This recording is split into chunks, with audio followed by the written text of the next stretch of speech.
Denver Broncos quarterback Russell Wilson's status for this weekend's game against the Arizona Cardinals is in question as he goes through concussion protocol. There will be no Kyler Murray in this matchup as well after he tore his ACL on Monday Night Football. As we talk about Russell Wilson and we talk about the fight from this Broncos team, it is evident that Nathaniel Hackett has not lost the locker room, contrary to what many in Broncos country feel. On top of that, is Russell Wilson back in Broncos country's good graces?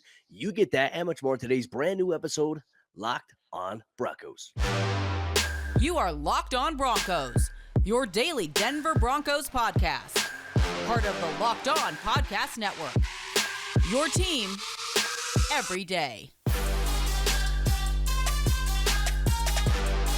What's up, Broncos country? Welcome into a brand new episode, Locked on Broncos, your daily Denver Broncos podcast, part of the Locked on Podcast Network, your team every day. Thank you so much to everybody in Broncos country for tuning in and making Locked on Broncos your first listen of the day, every single day, free and available everywhere you get your podcasts in audio format or whether you watch on YouTube. We appreciate you so much from the South Stands to the end zone. I'm your host, as always, Cody Roark, Broncos reporter from Mile High Sports, joined alongside, as always, by my co-host, I'm not even pointing in the right direction, Sayre Bedinger, site expert, proudlyorange.com. We have you covered every single day here on the Lockdown Broncos podcast, every day, all year long. Sayre, my friend, look, this is Cardinals week. We're approaching the end point of this season. 4 games remain for this Denver team. The season has not gone how you or myself or everybody in Broncos country has expected. Our expectations of Russell Wilson were simply not met. But there's a lot to talk about regarding Russell Wilson, regarding this team, despite their record, and, obviously whether or not Broncos country's perception of Russell Wilson has changed. Yeah, I think, and that's a really interesting talking point, isn't it? Just going through and kind of looking at the reactions to Sunday's game. Like, obviously, right now, Russell Wilson, we know Nathaniel Hackett met the media on Monday. Obviously, Russell Wilson is in concussion protocol. He did suffer a concussion during Sunday's game. And obviously, that's a very scary injury for any NFL player these days. I mean, you certainly don't want to risk going out there and getting another one immediately, especially after, like, I know there was some controversy over the whole Tua Tagovailoa thing and whether or not he had a concussion the first time or, what happened the second time. And that whole situation, I think, has everybody kind of walking on eggshells in regarding the concussion situations with NFL players. So obviously, Nathaniel Hackett came out on Monday and talks about how they're going to do what's right for Russell Wilson. They're making sure that safety is the number one priority. He even threw in, I think, a couple of, we're taking it day by day or day to day, the thing that he loves to say at his press conferences. But obviously, the main thing is that obviously Russell Wilson right now is doing okay. He's doing well. We saw him on the sideline right after the concussion, Cody. He was kind of waiting to see could Brett Rippon get the team in the end zone to score. Like, he was still in the moment and everything like that, which I think is good to see. But certainly, as you look at the whole series of events that unfolded there that led to that play, I think that it's number one priority is obviously Russell Wilson's safety, but I think also selfishly, you kind of want to see him back out there at some point this season. Well, and I think that's the hope, right? Because, you saw some promising things from Russell Wilson. And obviously, as Nathaniel Hackett said, like, there was a little bit of a spark. We'll dive a little bit deeper into that on today's episode of the show. But, as it pertains to, like, the new concussion protocol, and you and I were talking about as well, like, we've had conversations off air, off recording about the whole Tua thing when it happened. And it's like, how was he able to go back in that game against Buffalo? Right? You and I were talking about that. And obviously, you had the Thursday night debacle there and things like that. But the NFL has changed, obviously, a lot of their operating procedures on the concussion protocol after the Tua situation.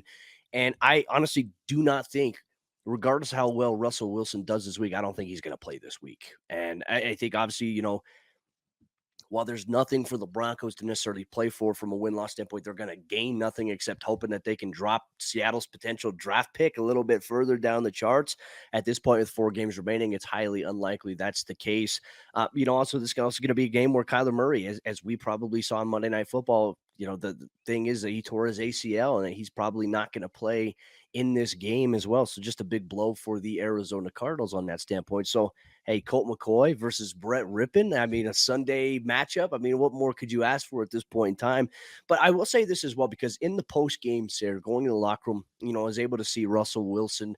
He was waiting for Sayre. He was waiting for, his family to get to the door there and things like that. And I mean, he looked okay. One of the things they always tell you is like when you get a concussion, don't be on your cell phone. So he did have his cell phone and he was doing that. But I think knowing Russell Wilson as the competitor that he is, sometimes you have to save a guy from himself in a situation like this, especially as it pertains to concussions. Like, Sayre, I've had many concussions in my playing career. I've had 3 or 4, and they're pretty bad ones. And luckily I had people around me to protect me from myself because I wanted to go play football regardless of everything that was going on. And it's just bigger than that. And his safety obviously is the biggest priority. That's something that Nathaniel Hackett reiterated consistently in Monday's press conference following the Broncos' loss on Sunday to the Kansas City Chiefs. I mean, there's a lot to dive into when you look at that, but we'll see how things go this week. Obviously, the Broncos will be back on the practice field on Wednesday at the UC Health Training Center. We will see what happens there. We'll see if Russell Wilson's able to do something, because the concussion protocol means that, you're either able to do a little bit like light work, nothing football related. You have to have the independent person kind of walking you through it. We'll see how it goes. I honestly have no idea how everything all works in unison with the new concussion protocol, but I do think it is important that Russell Wilson is protected in this process. It is. I mean, you want to see him out there at full strength. We've seen throughout the season. And I think it was kind of abundantly clear on Sunday, right, that he had been struggling with like a hamstring issue, and he was playing through it because we saw him actually finally start running around a little bit more and start making plays with his legs. Obviously, the play in which he got injured was a scramble on 3rd and 11, where, I mean, it was one of the gutsiest plays we've seen from a Broncos quarterback, I would say, in quite some time, Cody, to be honest with you. I think that Russell obviously knew he was going to take a big hit there. I don't know if he knew that it was going to be that big, but obviously he put the team on his back in that situation and was like, you know what, we need to beat the Chiefs. And that was a stark contrasting difference from the way that we heard him and Nathaniel Hackett approaching the media talking about the Kansas City Chiefs last week, wasn't it? It was very, very friendly, very, the past is the past and this is the now and things like that. And that wasn't what I personally wanted to hear. Maybe others in Broncos country can relate with me. It's just like, I don't want to hear that about the Chiefs. I want to hear how we need to win this game, and I think that they went out and actually showed that with the way that they played, especially after being down 27-0. Would have been easy, like we've talked about already, would have been easy to pack it in. And I think that speaks to something that we're going to talk about coming up here, about how this locker room and the perception of Nathaniel Hackett and Russell Wilson and, rumors of both guys throughout the season, losing the locker room, losing the support or whatever you want to call it of their teammates or player or people in the building. I think it speaks to something different from what we saw on Sunday, for sure. Spot on. And obviously, like, despite the flaws that Nathaniel Hackett has had this season as a coach, has he lost the locker room? We'll dive into some details here coming up here on today's episode, Lockdown Broncos. But before we do that, this episode of the show is brought to you by our friends over there at LinkedIn. And these days, every new potential hire can feel like a high-stakes wager for your small business. You want to be 100% certain that you have access to the best qualified candidates available. And that's why you have to check out LinkedIn Jobs. LinkedIn Jobs helps find the right people for your team faster and for free. And it's super easy to create a free job post in minutes at LinkedIn Jobs. All you do is you add your job in the purple hashtag hiring frame to your LinkedIn profile to spread word that you're hiring. Simple tools like screening questions make it easy to focus on candidates with just the right skills and experience so that you can quickly prioritize who you'd like to interview and who you'd like to hire. Make sure you close out the 2022 year on a high note with the right team member. It's why small businesses rate LinkedIn Jobs #1 in delivering quality candidate hires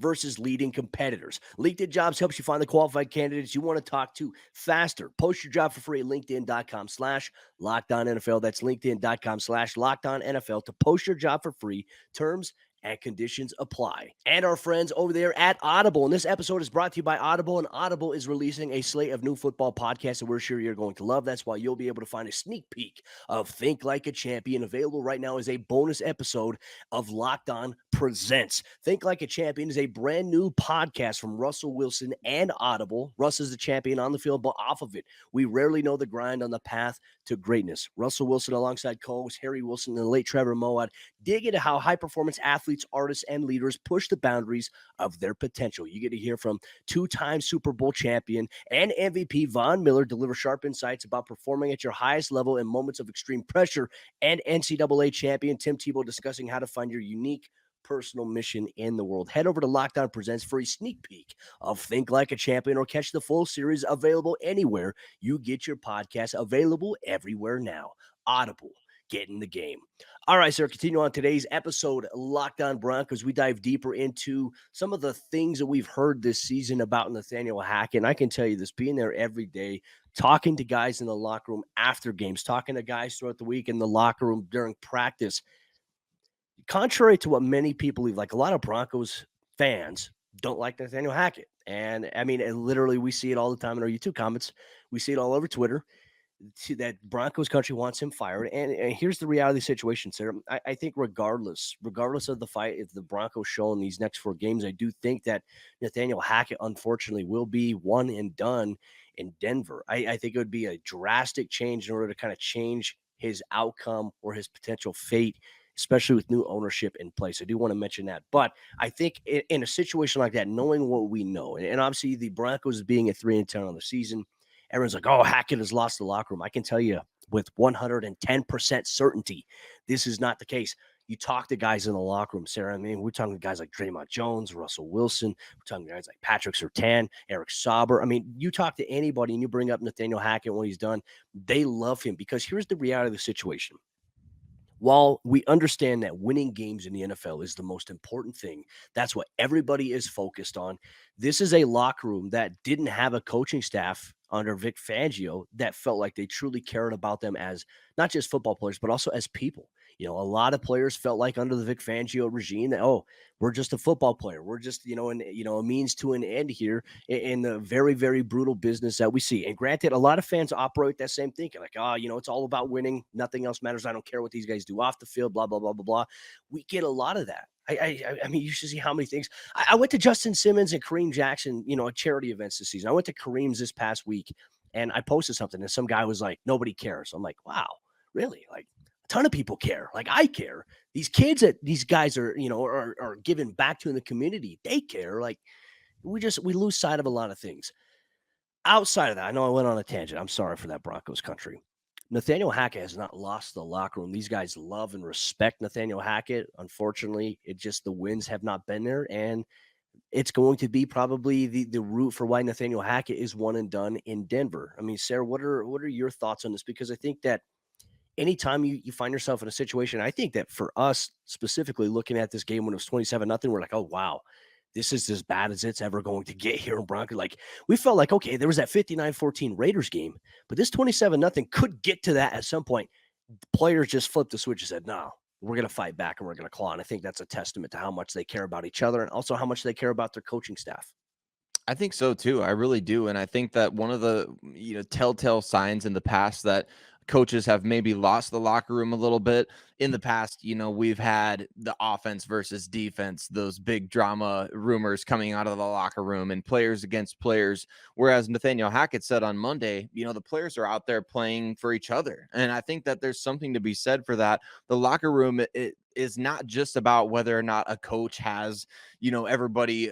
He's not some puppeteer in the locker room, right? And of course, I've only been in a few locker rooms and it's been a long time, but I imagine that at least at the NFL level, to be able to manage a bunch of professional football players who are making hundreds of thousands or millions of dollars a year, to be able to manage that on a weekly or day-to-day basis, it requires, like what you talked about, you can't dehumanize these guys. You can't be depersonalizing things. You have to be able to come into work every day and ask, how's your family doing? How's things going like this?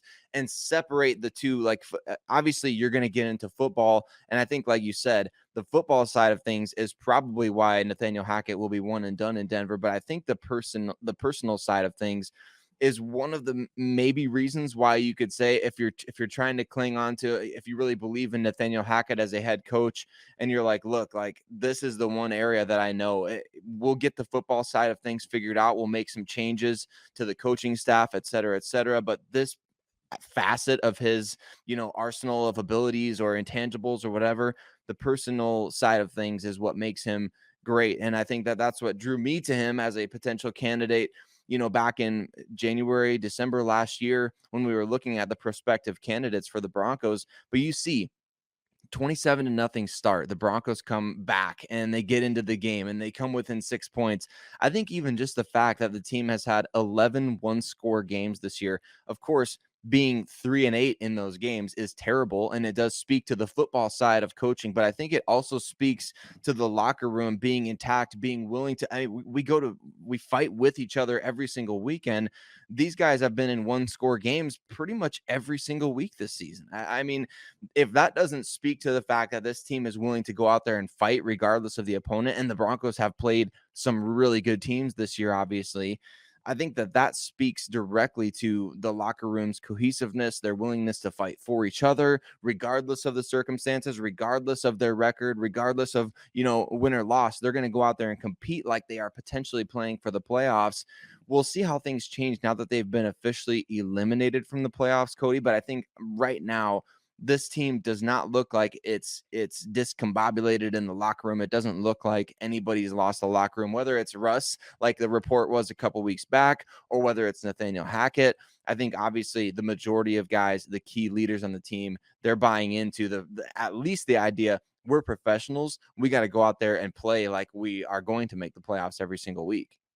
And really, when you talk about these 11 one-score games, Sayre, just even if the offense could have played remotely how they did in that second, third, and fourth quarter in any of those games, we're sitting here and the theme of this season is entirely different, right? And it's always crazy, like looking back in hindsight, like, man, what could have been? What if? That, I'd say that's like one of the most painful things about sports. And I know it impacts fans. Fans are like, gosh, what if? Like, I get in the same thought process, like, what if, the offense scores 19 points in this game? Let's say the scores, maybe even 17, 18 points in this game, in just different games too, right? Like, you look at the Tennessee game, should have had that one. You look at the Raiders game, in my opinion, they should have had that one. They should have had both those Raiders games.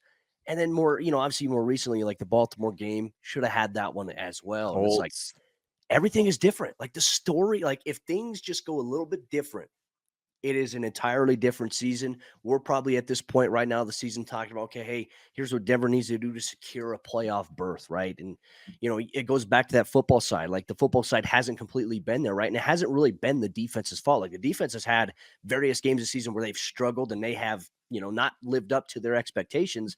But the offense this season has really been the theme there, right? And if that changes in just any of those games, everything is different at this point in time. So, we'll see. I mean, maybe 2023 will present better opportunities here for this Broncos team. We know that there's going to be a lot of change here in Dove Valley. One thing is certain, we'll have you covered every step of the way here in the Locked On Broncos podcast. But Broncos Country, coming up on today's episode, Locked On Broncos, we're going to ask the question, is Russell Wilson back in the good graces of Broncos Country, considering his fight and his will to try to win that we saw on Sunday against the Kansas City Chiefs? You get that on today's episode of the show.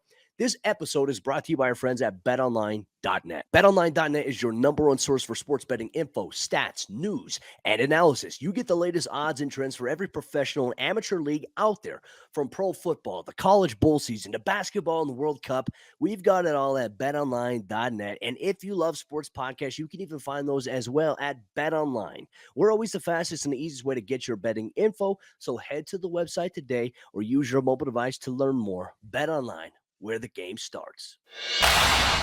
Has Russell Wilson worked his way back into the good graces of Broncos country after a heart-filled effort on Sunday? Despite the Broncos falling short in their comeback attempt, Russell Wilson put his body on the line in a fashion that many people in Broncos country, dating back to last year, they were asking for a quarterback to do that. Thank you so much, Broncos country, for tuning in, making Locked On Broncos your first listen of the day every single day on your favorite audio podcasting platform, or whether you're watching on YouTube. We appreciate you so much. Sayre, to go to that point, right? Remember the conversation you and I were having here, and Broncos fans were sharing in the YouTube comment sections. They were tweeting us on Twitter when Teddy Bridgewater threw that one interception and didn't even try to tackle, I believe it was a Philadelphia Eagles defender. Everyone, I think at that point, like everyone's like, all right, we're done with Teddy. Like this guy, he's not even going to try to tackle anybody. He's not going to show the heart to do that. Russell Wilson has been the easy, low-hanging fruit punching bag, I would say, for local media, for fans, for national media. And granted, Russell Wilson does deserve criticism for his poor performance this season. But there's also been moments where we've seen the old Russell Wilson, right? And it's just, we've been asking, can we see a full game of that? And we saw a really good 2.5, almost 3/4 of that Russell Wilson against the Kansas City Chiefs on Sunday. And more importantly, there was a sequence there, 2nd and 34, penalties back the Broncos up. You're like, oh my gosh, what's going on here? Like 2nd and 34, 1 step forward, 2 steps back. Russell Wilson delivers a throw across the middle to Greg Dulcich. Dulcich rises up, goes to catch it. The defender almost has it in his hands. Dulcich snatches it from him and secures it. Okay, now it's 3rd and 11. Well, Russell Wilson's looking. His read's not there. There's a defender who's wrapping around him. He kind of shoulder dips, and he just takes it 14 yards, picks up the first down, comes close to getting the ball in the end zone. But that is the play where he suffered a concussion, took a massive shot, and he also hit the ground really, really hard and was knocked unconscious from what it looked like on the film for just a tiny bit there. And obviously now he's in concussion protocol. But Sayre, we were asking for a Broncos quarterback to show that kind of fight last year, and we didn't see that with Teddy Bridgewater.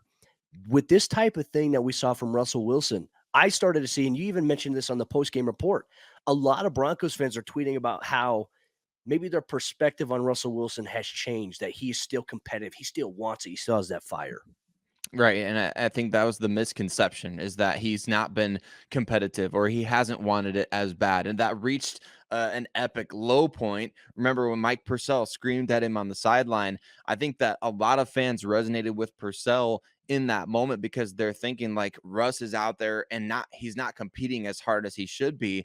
And maybe that was a bit of a wake-up call for Russell Wilson, right? Maybe that did spark something inside of him. And if it did, good for Mike Purcell for being willing to say it. What I think, Cody, is I think that a lot of Broncos country did allow Russell Wilson back into the, the Jack Burns circle of trust, as they say in Meet the Parents. He got back into the circle of trust after that play, and awfully, gets injured on the play. The concussion, you don't want to see a guy have to go out and get hurt for the team in order to get back on the good graces of the fan base, of course.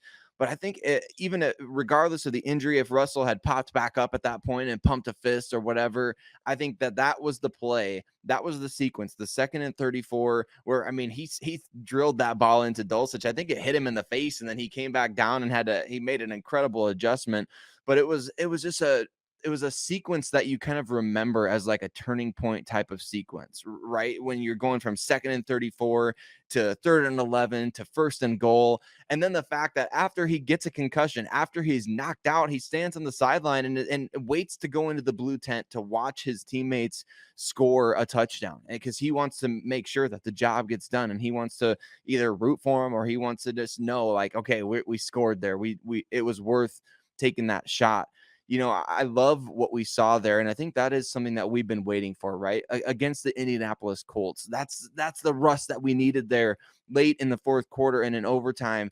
And you could point to so many different examples this season, but hopefully that was the turning point. Hopefully we've seen like the fist pumping Russ as Marlon Mack sprints 70 plus yards for a touchdown. And I'm like, man, he's got a torn lat or not, he's out there just ripping it with the fist bumps.